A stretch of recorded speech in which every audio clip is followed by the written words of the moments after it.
Today my class is for 2nd BSc Sem 3 for Physics Combination Groups. Today our topic is interference by a film with two non-parallel reflecting surfaces, that is also called as wedge-shaped film.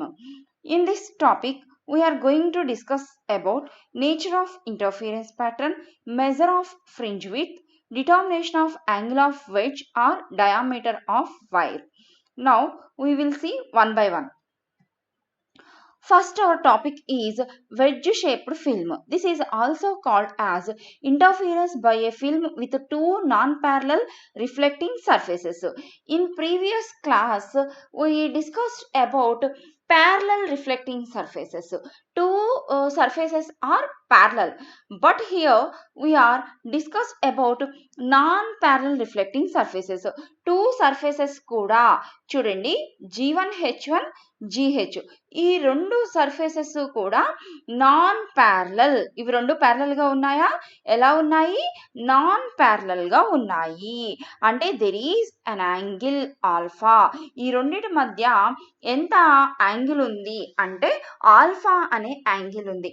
అదే parallel గా ఉందనుకోండి, angle is zero angle ఉంటుంది. కానీ ఇక్కడ మాత్రం angle అనేది alpha అనే angle చేస్తుంది. That's why this is called as wedge shaped film. అందుకని దీన్ని ఏమంటున్నాము అంటే వెడ్జ్ షేప్డ్ ఫిల్మ్ అంటున్నాము. ఈ two non parallel reflecting surfaces కి మధ్యలో ఇదంతా కూడా ఏముంటుంది అంటే ఎయిర్ అనేది ఉంటుంది. The thickness of the air film increases from G to H. అంతేనా అమ్మా? ఇక్కడ చూడండి, ఈ రెండిటి మధ్య గ్యాప్ అనేది తక్కువగా ఉంది, వెళ్లే కొద్దీ గ్యాప్ అనేది ఎక్కువగా ఉంది. అంటే ఏంటి? ఎయిర్ ఫిల్మ్ యొక్క థిక్నెస్ అనేది increases from G to H.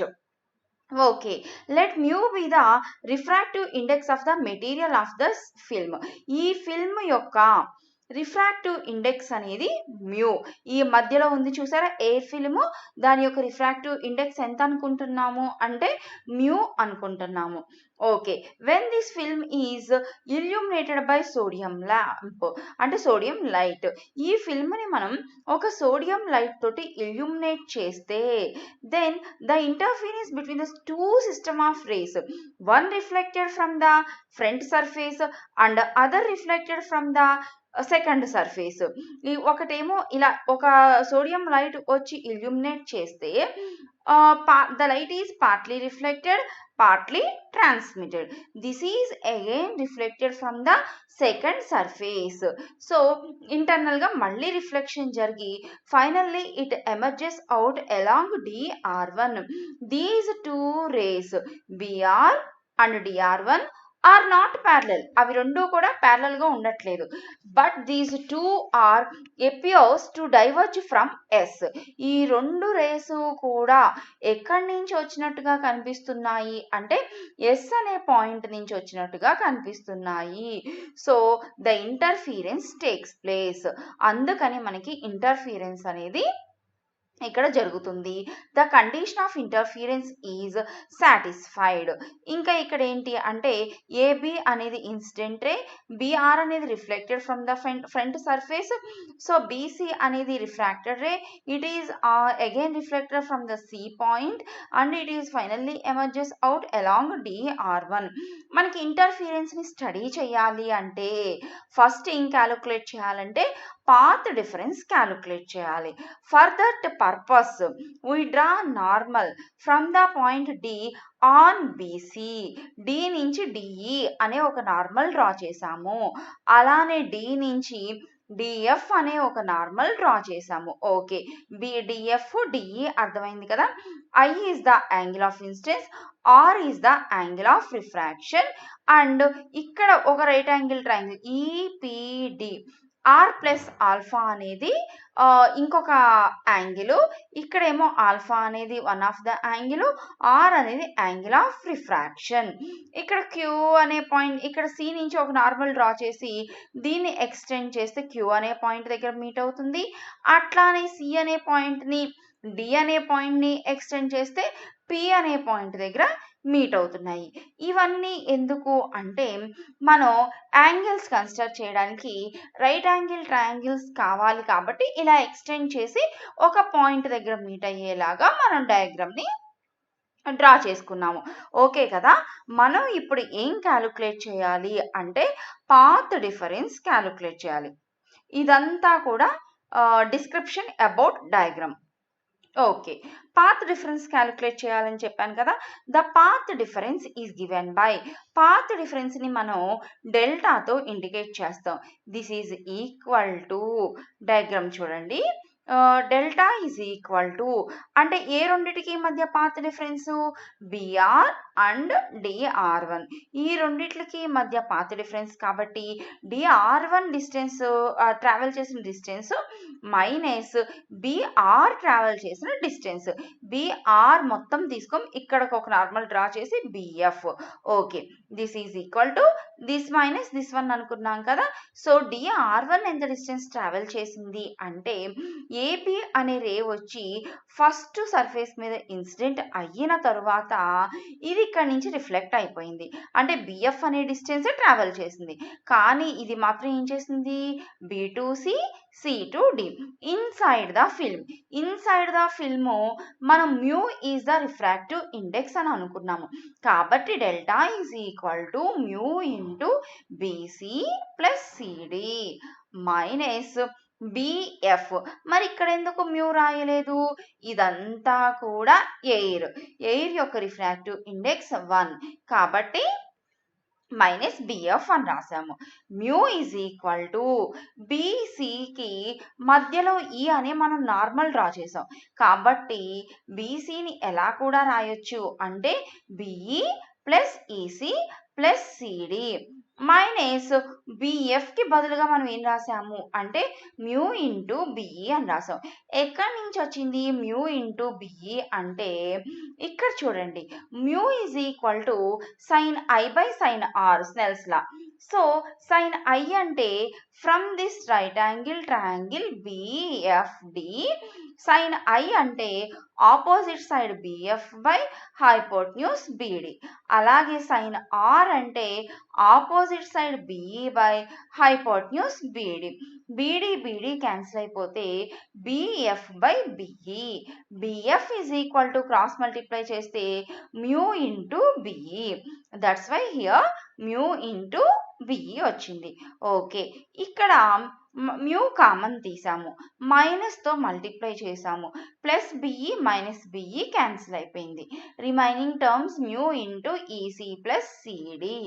Mu into CD is equal to మనం అక్కడ ఎక్స్టెండ్ చేసి పి అనే పాయింట్కి కలిపాము అని చెప్పాం కదా. సి నుంచి డి అనే పాయింట్కి ఎంత డిస్టెన్స్ అయితే ఉంటుందో సి నుంచి పికి కూడా అంతే డిస్టెన్స్ ఉంటుంది. That's why CD is equal to CP. EC plus CP. EC plus CP is equal to E నుంచి సికి ప్లస్ సి నుంచి పికి. మొత్తం డైరెక్ట్గా ఏం రాసుకోవచ్చు ఈపి అని రాయొచ్చు. Okay. That is equal to 2 mu t cos r plus alpha. ఇది ఎక్కడి నుంచి వచ్చిందంటే from right angle triangle EPD consider చేయండి. దానిలో cos r plus alpha is equal to adjacent side EP అవుతుంది, హైపోటెన్యూస్ పిడి అవుతుంది. PD is equal to 2t. ఎందుకంటే మనకి లోపల థిక్నెస్ టీ అనే థిక్నెస్ ఉందనుకున్నాం. మనం బయటికి ఎక్స్టెండ్ చేసిన పి అనే పాయింట్ వరకు కూడా టీ అనే థిక్నెస్సే ఉంటుంది. కాబట్టి t plus t PD is equal to మొత్తం ఎంత అవుతుంది అంటే 2t అవుతుంది. కాబట్టి ఈపి మనకు కావాల్సింది ఇక్కడ ఈపీనే. కాబట్టి EP is equal to 2t cos r plus alpha. Mu already ఇక్కడే ఉంది అంటే delta is equal to path difference ఎంత వచ్చింది 2 mu t cos r plus alpha. Okay. మనకి ఇక్కడ రిఫ్లెక్షన్ జరుగుతుంది కదమ్మా, మనం డయాగ్రామ్లో చూసాము. ఫ్రంట్ సర్ఫేస్ నుంచి రిఫ్లెక్షన్ జరుగుతుంది, బ్యాక్ సర్ఫేస్ నుంచి రిఫ్లెక్షన్ జరుగుతుంది. అక్కడ మనకి డెన్సర్ మీడియం మీద పడిన తర్వాత రిఫ్లెక్షన్ జరుగుతుంది కాబట్టి ఫేజ్ అనేది చేంజ్ అవుతుంది. దానితో పాటు పాత్ అనేది కూడా చేంజ్ అవుతుంది. ఫేజ్ వాల్యూ పై చేంజ్ అయితే పాత్ వాల్యూ λ/2 చేంజ్ అవుతుంది. కాబట్టి delta is equal to 2 mu t cos r plus alpha plus or minus lambda by 2. ఇక్కడ మనకి plus or minus lambda by 2 వస్తుంది అనమాట. ఎందుకంటే డెన్సర్ మీడియంలో మనకి రిఫ్లెక్షన్ జరిగింది కాబట్టి. So first okay, path difference మనం క్యాలిక్యులేట్ చేసేసాము. ఫర్ కన్స్ట్రక్టివ్ ఇంటర్ఫీరెన్స్, మనకి కన్స్ట్రక్టివ్ ఇంటర్ఫీరెన్స్ కండిషన్ ఏంటి? Path difference is equal to n lambda. Path difference అంటే డెల్టా, డెల్టా అంటే 2 mu t cos r plus alpha plus or minus lambda by 2 is equal to n lambda. Plus or minus lambda by 2ని right సైడ్కి తీసుకొచ్చాము. 2ని LCM తీసాము. 2n lambda plus or minus lambda. Lambda by 2ని లాంబ్డాని common తీసాము. By 2 అనేది LCM. 2n plus or minus 1 వచ్చింది మనకి. 2 mu t cos r plus alpha is equal to 2n plus or minus 1 into lambda by 2. ఇది దేనికి condition? Constructive interference. Constructive interference అంటే maxima, maxima అంటే బ్రైట్కి కండిషన్ అనమాట. ఓకే, అలానే డిస్ట్రక్టివ్ ఇంటర్ఫీరెన్స్. డిస్ట్రక్టివ్ ఇంటర్ఫీరెన్స్కి కండిషన్ ఏంటి? 2n plus or minus 1 into lambda by 2. Delta is equal to, delta అంటే this one, this is equal to 2n plus or minus 1 into lambda by 2. Plus or minus lambda by 2ని right సైడ్కి తీసుకొచ్చాం. రెండిట్లో lambda by 2ని common తీసాము. Plus 1 minus 1 minus 1. So ఇదంతా కూడా ఎన్కి మనం ఒక ప్లస్ 1ని యాడ్ చేసినా లేకపోతే ఒక 1ని సబ్ట్రాక్ట్ చేసినా ఇట్ రిమైన్స్ ఇంటీజర్. కాబట్టి 2n plus 1 are 2n minus 1 వస్తుంది. సో దానికి బదులుగా మనం ఏం రాసుకున్నాము అంటే n lambda, because n plus 1 or n minus 1 both are integers కాబట్టి దీన్ని ఎలా రాసుకోవచ్చు అంటే n లాంబ్డా అని రాయొచ్చు. Where n is equal to values 0 1 2 3 4 అంతేనా? ఒక 2కి 1 యాడ్ చేసినా 3 వస్తుంది ఇంటీజర్. 2లో నుంచి 1 మైనస్ చేసినా 1 వస్తుంది. This is also integer.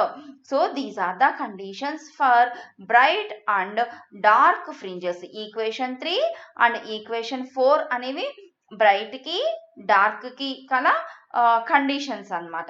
Okay, మనకి మ్యాక్సిమా కండిషన్ మినిమా కండిషన్ డిరైవ్ చేసేసాం. మరి ఇంటర్ఫీరెన్స్ ప్యాటర్న్ అనేది ఏ విధంగా ఉంటుంది? నేను మీకు ఎప్పుడూ చెప్తాను, మనం చేసే ప్రాక్టికల్ని బట్టి ఇంటర్ఫీరెన్స్ ప్యాటర్న్ అనేది చేంజ్ అవుతూ ఉంటుంది. ఒక్కొక్కసారి స్ట్రైట్గా రావచ్చు ఫ్రింజెస్, ఒక్కొక్కసారి సర్క్యులర్గా రావచ్చు ఫ్రింజెస్, ఒక్కొక్కసారి కర్వ్ షేప్లో రావచ్చు. మరి ఈ వెడ్జ్ షేప్డ్ ఫిల్మ్లో ఇంటర్ఫీరెన్స్ ప్యాటర్న్ ఏ విధంగా ఉంటుంది అంటే, if the light illuminating the film is parallel, మనం తీసుకున్నటువంటి ఫిల్మ్ అంతా కూడా ప్యారలల్గా ఇల్యూమినేట్ అయితే that means angle of incidence is constant. So r కూడా యాంగిల్ ఆఫ్ ఇన్సిడెన్స్ కాన్స్టెంట్గా ఉంటే యాంగిల్ ఆఫ్ రిఫ్రాక్షన్ కూడా కాన్స్టెంట్గానే ఉంటుంది. If the light is used monochromatic, the path change will occur only due to I or constant గానే ఉన్నాయమ్మా. మరి ఇంకా దేని వలన మనకి పాత్ చేంజ్ వస్తుంది? థిక్నెస్ వలన చేంజ్ వస్తుంది. ఇక్కడ మనకి in this case the fringes will be characteristic of equal optical thickness. ఇక్కడ మనకు వచ్చే ఫ్రింజెస్ మధ్య థిక్నెస్ అనేది ఎలా ఉంటుంది అంటే అది కూడా సేమ్ గానే ఉంటుంది. That means T remains constant. Hence we get straight fringes. ఈ వెడ్జ్ షేప్డ్ ఫిల్మ్లో మనకి ఇంటర్ఫీరెన్స్ ప్యాటర్న్ ఏ విధంగా ఉంటుంది అంటే స్ట్రైట్ ఫ్రింజెస్ అనేవి ఉంటాయి. అంతకుముందు ప్రాక్టికల్ ప్రీవియస్ క్లాస్లో మీకు నేను స్ట్రైట్ ఫ్రింజెస్ ఏ విధంగా ఉంటాయో కూడా మీకు నేను డ్రా చేసి చూపించాను. అంటే ఏం లేదు, జస్ట్ మనం లైన్స్ గీస్తాం కదా స్ట్రైట్గా, అదే అలానే ఉంటాయి. ఒకటి బ్రైట్ ఒకటి డార్క్ ఆల్టర్నేటివ్గా వస్తాయి అన్నమాట. సో వెడ్జ్ షేప్డ్ ఫిల్మ్లో ఇంటర్ఫీరెన్స్ ప్యాటర్న్ ఏ విధంగా ఉంటుంది? స్ట్రైట్ ఫ్రింజెస్ ఉంటాయి.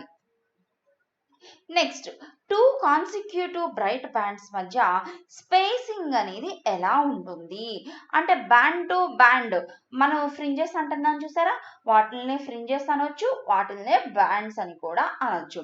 సో వాటి మధ్య స్పేసింగ్ ఎలా ఉంటుంది అంటే అన్నిటికీ కూడా సేమ్ గానే ఉంటుందా, లేకపోతే ఫ్రింజ్ యొక్క ఆర్డర్ ఇంక్రీజ్ అయ్యే కొద్దీ ఆ స్పేసింగ్ అనేది ఏమన్నా ఇంక్రీజ్ అవుతుందా, ఏ విధంగా ఉంటుంది ఈ స్పేసింగ్ కాన్స్టెంట్ గా ఉంటుందా, చేంజ్ అవుతుందా, చేంజ్ అయితే ఇంక్రీజ్ అవుతుందా, డిక్రీజ్ అవుతుందా. Okay, first for nth maxima we have maxima అంటున్నాం. మాక్సిమా కండిషన్ ఆల్రెడీ మనం డిరైవ్ చేసాం ఈక్వేషన్ 3. సో అక్కడ ప్లస్ ఆర్ మైనస్ ఉంది, మనం ఏదైనా తీసుకోవచ్చు. ఫర్ సపోజ్ ప్లస్ తీసుకున్నాము, 2 mu t cos r plus alpha is equal to 2n plus 1 into lambda by 2. For normal incidence, light అనేది నార్మల్గా ఇన్సిడెంట్ అయ్యింది అనుకోండి, అంటే అప్పుడు అంటే i is equal to 90 degrees అనమాట. Then are is equal to 0, నార్మల్గా ఇన్సిడెంట్ అయితే ఇంకా మనకి రే అంతా కూడా ఆ యాంగిల్ ఆఫ్ ఇన్సిడెన్స్ డైరెక్షన్ లోనే వెళ్తుంది కాబట్టి ఆర్ ఈజ్ ఈక్వల్ టు 0 అవుతుంది. And mu is equal to 1 because అక్కడ ఫిల్మ్ యొక్క థిక్నెస్ అంటున్నాం. ఫిల్మ్ అక్కడ మనం ఏం తీసుకున్నాము, ఎయిర్ ఫిల్మ్ తీసుకున్నాం. ఎయిర్ ఫిల్మ్ యొక్క థిక్నెస్ ఎంత ఉంటుంది, రిఫ్రాక్టివ్ ఇండెక్స్ ఎంత ఉంటుంది, 1 ఉంటుంది. So mu is equal to 1, 2t cos r, r is equal to 0, hence alpha మాత్రమే ఉంటుంది, 2n plus 1 into lambda by 2. ఈ ఫ్రింజ్ అనేది స్టార్టింగ్ పొజిషన్ ఆల్ఫానే కదా మనకి డయాగ్రామ్ లో, ఈ స్టార్టింగ్ పాయింట్ నుంచి ఎంత డిస్టెన్స్ లో వచ్చింది అంటే xn అనే డిస్టెన్స్ లో వచ్చింది. ఫర్ సపోజ్ ఇది స్ట్రైట్ ఫ్రింజ్, ఈ ఫ్రింజ్ అనేది స్టార్టింగ్ పాయింట్ నుంచి అంటే వెడ్జ్ పాయింట్ నుంచి ఎంత డిస్టెన్స్ లో వచ్చింది, xn అనే డిస్టెన్స్ లో వచ్చింది. From this right angle triangle, tan alpha is equal to opposite side t by adjacent side xn. T is equal to xn tan alpha. Cross multiply చేస్తే ఇంతే కదా వస్తుంది, xn tan alpha. Okay, from equations 1 and 2, ఏంటా equations 1 and 2, ఇది ఇక్కడ మనం t ఉంది కదా, t ప్లేస్ లో xn tan alpha సబ్స్టిట్యూట్ చేయండి. సో xn tan alpha ఇది వచ్చింది. ఇందులో tan alpha అంటే sin alpha by cos alpha, cos alpha cancel అయిపోయి sin alpha మాత్రమే ఉంటుంది, is equal to 2n plus 1 into lambda by 2. Okay, ఇది nth fringe.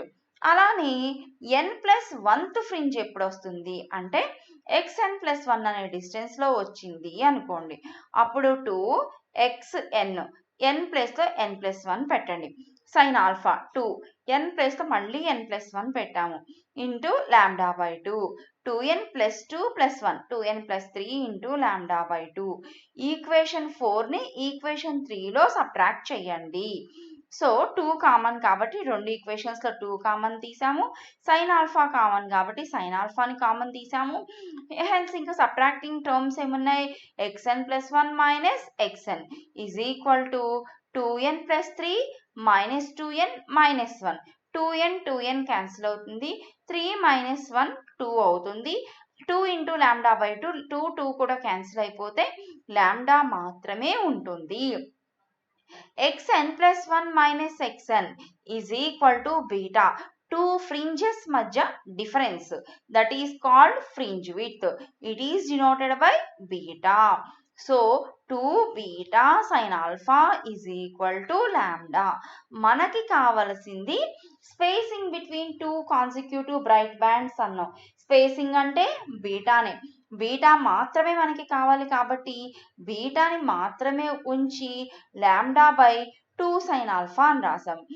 Where alpha is very small, alpha అంటే 2 glass plates ఉన్నాయి కదా, ఆ 2 glass plates మధ్య angle అది చాలా స్మాల్ గా ఉంది అనుకోండి, sine alpha is equal to ఏమవుతుంది, ఆల్ఫా, అంటే beta is equal to lambda by 2 alpha. As the fringe width is independent of, ఇక్కడ మనకి ఎక్కడా కూడా n వాల్యూ లేదు, beta is equal to lambda by 2 alpha. Lambda is the wave length of monochromatic light, that is constant, 5893 into 10⁻⁸ angstroms. 2. Alpha is also constant throughout the experiment. That is, beta is independent of n. Hence, all bright fringes are equally spaced. అన్ని bright fringes or dark fringes మధ్య ఉండే spacing అనేది fixed గానే ఉంటుంది. అంతేకాని మన 1 2 3 4 5 6 అట్లా వెళుతున్న కొద్దీ స్పేసింగ్ అనేది తగ్గిపోవడం కానీ స్పేసింగ్ అనేది పెరిగిపోవడం కానీ ఏమీ లేదు. Beta is constant everywhere.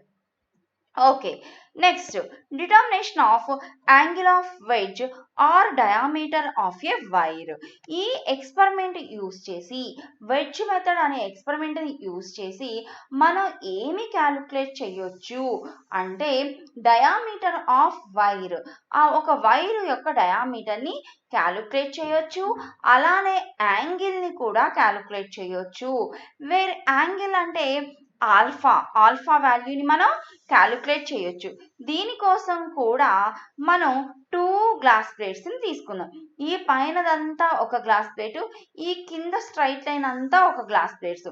These 2 glass plates are inclined at an angle alpha. ఈ 2 గ్లాస్ ప్లేట్స్ మధ్య సెపరేషన్ ఆల్ఫా ఉంది. అంటే 2 గ్లాస్ ప్లేట్స్ తీసుకున్నాము.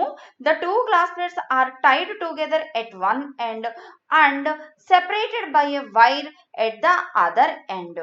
ఈ 2 గ్లాస్ ప్లేట్స్ ని ఒక ఎండ్ దగ్గర మనం టై చేసేసాము.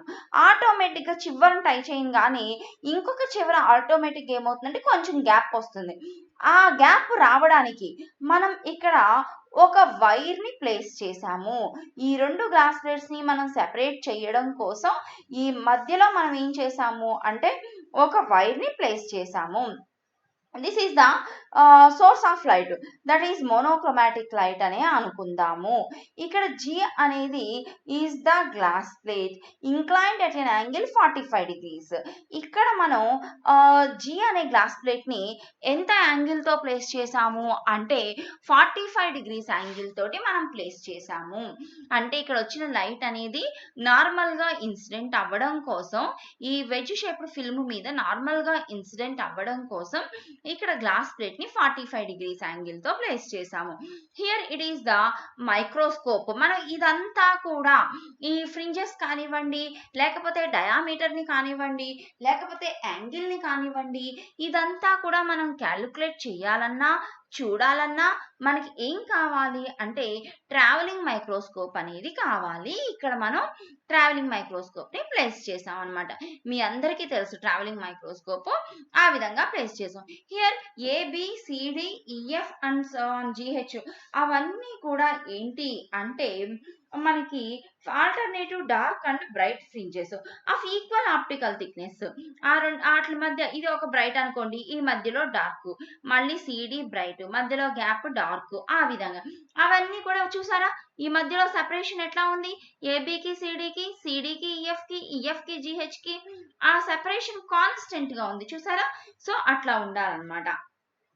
సో హియర్ మనం P అండ్ Q ఏంటి అంటే P అండ్ Q అనేవి కూడా మనకి ఫ్రింజెస్ ఇలా డ్రా చేసుకుంటూ వెళ్తాం కదా. P అనేది nth డార్క్ ఫ్రింజ్, Q అనేది n+1 డార్క్ ఫ్రింజ్. ఈ మధ్యలో ఆల్ఫా అనే గ్యాప్ ఉంది. ఓకే, P అనే ఫ్రింజ్ యొక్క థిక్నెస్ T1, Q అనే ఫ్రింజ్ యొక్క థిక్నెస్ T2 అనుకోండి. నౌ పాత్ డిఫరెన్స్ మనం ఇంతకు ముందు క్యాలిక్యులేట్ చేసినట్టే పాత్ డిఫరెన్స్ ఏమొచ్చిందమ్మా 2μt cos r వచ్చింది కదా పాత్ డిఫరెన్స్. సో ఇక్కడ కూడా పాత్ డిఫరెన్స్ ఎంత వస్తుంది అంటే 2μt cos r వస్తుంది. ఓకే, ఇదంతా కూడా description about diagram. 2t1 is equal to n lambda ఎలా వచ్చిందంటే పాత్ డిఫరెన్స్ ఈక్వేషన్ ఏంటి 2μt cos r, 2 ఉంది, mu is equal to 1. Okay, అందుకని మ్యూ లేదు ఇక్కడ. టీ అంటే మనం ఫస్ట్ ఫ్రింజ్ ని P అనే దగ్గర థిక్నెస్ T1 అనుకున్నాం కాబట్టి 2t1. మరి కాస్ ఆర్ ఏమైందంటే ఇక్కడ నార్మల్ ఇన్సిడెన్స్ జరుగుతుంది కాబట్టి R వాల్యూ 0 అయిపోతుంది. కాస్ 0 ఎంతమ్మా 1 కాబట్టి 2μt cos r లో మనకి మిగిలింది 2t1 ఈజ్ ఈక్వల్ టు మనం బ్రైట్ అంటున్నాం కాబట్టి ఈజ్ ఈక్వల్ టు దేనికి ఈక్వల్ చేయాలి n లాంబ్డా. అలానే ఇంకొక మనం 2 ఫ్రింజెస్ కన్సిడర్ చేసాం. P ఇంకొకటి Q. సో ఇంకో దాని యొక్క thickness T2 is equal to ఇందాక n కాబట్టి ఇప్పుడు n+1 ఇంటూ లాంబ్డా. ఇది nth ఫ్రింజు, ఇది n+1th fringe. Equation 1, equation 2. From the figure, ఈ ఫిగర్ లో మీరు tan ఆల్ఫా కన్సిడర్ చేయండి. tan alpha is equal to opposite side T1 by adjacent side AP. అలానే ఇంకొకటి ఉంది, tan alpha is equal to opposite side T2 by adjacent side AQ. Okay, T2 by T1 by AP that is equal to T2 by AQ. ఈ రెండు subtract చేయండి. T2 minus T1 by AQ minus AP is equal to tan alpha. tan alpha ని మనం ఈ విధంగా కూడా రాసుకోవచ్చు. Okay, AQ minus AP అంటే ఏంటి? Spacing between the 2 fringes that is equal to fringe width beta. అంటే AQ minus AP కి బదులుగా మనం బీటా అని రాయాలి. సో బీటాని ఇటువైపుకి క్రాస్ మల్టిప్లికేషన్ చేయండి. T2 minus T1 is equal to beta tan alpha. ఇప్పుడు T2 minus T1 వాల్యూ వచ్చింది కదా, దాన్ని from equations 1 and 2 T2 minus T1 is equal to lambda by 2. అది ఎక్కడి నుంచి వచ్చింది అంటే ఈ రెండింటిని సబ్ట్రాక్ట్ చేయండి. ఈక్వేషన్ 1ని, ఈక్వేషన్ 2ని. 2 కామన్ తీస్తే T2 minus T1 is equal to n+1 into lambda minus n lambda. Plus n lambda minus n lambda cancel అయిపోయింది. ఇంకా ఏం మాత్రమే ఉంది right side? Lambda. Left side 2 into T2 minus T1. T2 minus T1 మాత్రమే ఉంచి 2ని ఇటువైపుకి తీసుకొచ్చేస్తే lambda by 2 అవుతుంది. So T2 minus T1 is equal to lambda by 2. From equation 3 and 4 ఈ లెఫ్ట్ సైడ్ ఈక్వల్ కాబట్టి రైట్ సైడ్ కూడా equal చేద్దాం. అంటే beta tan alpha is equal to ఏమైందమ్మా? Lambda by 2. So here beta is the independent of n. Hence all the dark fringes are equally spaced. ఇక్కడ కూడా fringes అన్నీ కూడా ఎలా ఉన్నాయి అంటే ఈక్వల్లీ స్పేస్డ్ అన్నమాట. ఇందులో the cross wire of the beta tan alpha is equal lambda by 2 వచ్చింది కదా, ఇందులో మనం దీన్ని ఎలా కూడా రాసుకోవచ్చు అంటే beta is equal to lambda by 2 tan alpha. అంతేనా? ఈ tan ఆల్ఫాని ఇటువైపు తీసుకొచ్చేసేయండి. తీసుకొస్తే alpha is very small. tan alpha is equal to ఏమవుతుంది? ఆల్ఫా. అంటే beta is equal to lambda by 2 alpha. 2 alpha వస్తుంది. సో మనం అందులో alpha is equal to lambda by 2 beta అని రాయొచ్చు. సో దాని నుంచి కూడా మనం ఆల్ఫా వాల్యూని మనం క్యాలిక్యులేట్ చేయొచ్చు. ఎందుకు అంటే బీటా వాల్యూ మనకు తెలుసు. ఏ విధంగా క్యాలిక్యులేట్ చేస్తామో బీటా నేను ఇప్పుడు చెప్తాను. లాంబ్డా అంటే కాన్స్టెంట్ వాల్యూ. సో బీటా ఇక్కడ నేను చెప్తాను కాబట్టి ఆల్ఫా వాల్యూని క్యాలిక్యులేట్ చేయొచ్చు కదా. ఏం లేదు, మనకి ట్రావెలింగ్ మైక్రోస్కోపే కదా మనం యూజ్ చేసేది. అక్కడ ఉన్న ర్యాక్ అండ్ పినియన్ స్క్రూని ఫస్ట్ nth బ్రైట్ ఫ్రింజ్ మీద ఫోకస్ చేస్తాము. Main scale reading, vernier coincidence, total reading note చేసుకున్నాం. 10 వచ్చింది. నెక్స్ట్ క్రాస్ వైర్ ని మూవ్ చేసి n+1 బ్రైట్ ఫ్రింజ్ మీద ఫోకస్ చేసాం. అప్పుడు కూడా main scale reading, vernier coincidence, total reading note చేసుకున్నాము. 12 వచ్చింది. 12 minus 10 చేసాము is equal to 2. That is beta. Beta value వచ్చేసింది. tan alpha is very small కాబట్టి ఆల్ఫానే ఉంది ఇక్కడ. So alpha is equal to lambda by 2 beta. ఇంక ఇందులో మనకు తెలియని వాల్యూ ఏమన్నా ఉందా? ఏం లేదు. సో ఆ విధంగా మనం ఆల్ఫాని క్యాలిక్యులేట్ చేయవచ్చు. ఓకే, నెక్స్ట్ ఇంకొకటి కూడా చెప్పుకున్నాము. యాంగిల్ ని క్యాలిక్యులేట్ చేయొచ్చు. ఇంకొకటి ఇచ్చినటువంటి వైర్ యొక్క డయామీటర్ ని కూడా మనం క్యాలిక్యులేట్ చేయొచ్చు అని చెప్పుకున్నాము. సో ఇచ్చినటువంటి వైర్ యొక్క డయామీటర్ ని ఏ విధంగా క్యాలిక్యులేట్ చేస్తాము అంటే ఇక్కడ వైర్ ఇది కదా వైరు. ఈ వైర్ని ఇక్కడ నుంచి స్టార్టింగ్ పాయింట్ నుంచి ఎంత డిస్టెన్స్ లో ప్లేస్ చేసాము అంటే x అనే డిస్టెన్స్ లో ప్లేస్ చేసాము. ఈ వైర్ యొక్క diameter is d. Let d is the diameter of the wire. ఆ వైర్ యొక్క డయామీటర్ ని d అనుకున్నాము. అప్పుడు tan alpha is equal to రాయండి. tan alpha is equal to opposite side d by adjacent side x. tan alpha is equal to ఏంటమ్మా? Opposite side d by x. tan alpha is equal to already మనకి tan alpha అంటే ఇక్కడ వచ్చింది. tan alpha is equal to lambda by 2 beta అనేది మనకు already calculate చేసాము. కాబట్టి ఈ రెండు ఈక్వేషన్స్ని ఈక్వల్ చేయండి. లెఫ్ట్ సైడ్ ఈక్వల్ కాబట్టి రైట్ సైడ్ కూడా ఈక్వల్ చేసాం. d by x is equal to lambda by 2 beta or d is equal to మనకి కావాల్సిన డయామీటర్ కాబట్టి d is equal to lambda x by 2 beta. ఎక్స్ని క్రాస్ మల్టిప్లై చేసాము. With the help of equation 6, the diameter of wire can be calculated. D is equal to lambda అంటే 5893 into 10 power minus 8. X అంటే ఎంత డిస్టెన్స్లో place చేసాం. That is directly taken from the optical bench. స్కేల్తో మనం measure చేయొచ్చు. ఇంకా 2 beta అంటే ఫ్రింజ్ విడ్త్. అది ఏ విధంగా క్యాలిక్యులేట్ చేశానో ఇప్పుడే మీకు చెప్పాను. ఈ వాల్యూస్ అన్నీ కూడా మనం ఇందులో సబ్స్టిట్యూట్ చేస్తే డి వాల్యూ అనేది మనం ఫైండ్ అవుట్ చేసేయచ్చు ఈజీగా. So this is about angle of wedge or diameter of wire. ఈరోజు మనం ఏమేం చెప్పుకున్నాము అంటే వెడ్జ్ షేప్డ్ ఫిల్మ్ అంటే ఏంటి అంటే టూ నాన్ ప్యారలల్గా ఉంటే ఆల్ఫా అనే యాంగిల్ చేస్తే రెండు సర్ఫేసెస్ మధ్య దాన్నే వెడ్జ్ షేప్డ్ ఫిల్మ్ అంటారని చెప్పుకున్నాము. తర్వాత పాత్ డిఫరెన్స్ క్యాలిక్యులేట్ చేసాము. మ్యాక్సిమా మినిమా కండిషన్స్ డిరైవ్ చేసాము. ఇంటర్ఫీరెన్స్ ప్యాటర్న్ ఏ విధంగా ఉంటుంది, నేచర్ ఆఫ్ ఇంటర్ఫీరెన్స్ ప్యాటర్న్ అనేది క్యాలిక్యులేట్ చేసాము. ఏ విధంగా టూ బ్రైట్ ఫ్రింజెస్ మధ్య స్పేసింగ్ బీటా వాల్యూ ఏ విధంగా ఉంటుందో క్యాలిక్యులేట్ చేసాము. నెక్స్ట్ ఆ రెండు సర్ఫేసెస్ మధ్య యాంగిల్ ఆల్ఫా అనే యాంగిల్ చేస్తుందని చెప్పుకున్నాం. ఆల్ఫా వాల్యూని ఏ విధంగా క్యాలిక్యులేట్ చేయాలి, ఇంకొక ఎండ్ దగ్గర ఒక వైర్తో సెపరేట్ చేస్తామని చెప్పుకున్నాము. ఆ వైర్ యొక్క డయామీటర్ని ఏ విధంగా క్యాలిక్యులేట్ చేయాలి అనేది మనం చెప్పుకున్నాము. Okay, this is about wedge shaped film. Thank you girls.